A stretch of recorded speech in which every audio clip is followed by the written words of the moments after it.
बीडच्या आष्टी तालुक्यामध्ये धक्कादायक प्रकार घडला। 15 जणांकडून तिघांना मारहाण करण्यात आली। शेतीच्या वादातून मारहाण झाल्याची माहिती आहे।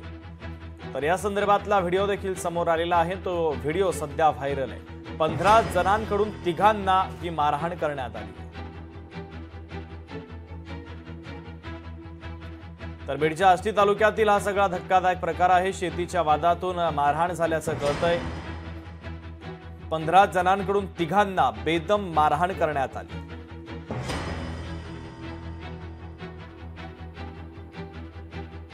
या पुढची मागणी आमची अशी आहे की जे आरोपी आहेत त्यांना जास्तीत जास्त शिक्षा व्हावी आणि तात्काळ जे उर्वरित आरोपी आहेत तात्काळ अटक करून शासनाने जे त्यांना जास्तीत जास्त शिक्षा द्यावी अशी आमची मागणी आहे। त्या महिलेला पण इतकं मारलं ना, आता इतकं वाईट वाटत होतं। तिला स्वतःला लाकडी रॉड आणि लोखंडीच्या रॉडने मारलं, म्हणजे खूप वाईट वाटत असतं। तर त्यांनी आपल्याला जन्म देऊन पाप केलं की आपल्या समोर त्यांना मारताना पाहावं वाटते।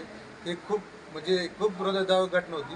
म्हणजे सांगण्यासकट लाज वाटते की इतके ते माणसं कसे निर्दयी असू शकतात की त्यांना एवढं म्हणजे माईला सुद्धा कळालं नाही। लोकशाही मराठी ऐका, पहा, जागरूक रहा।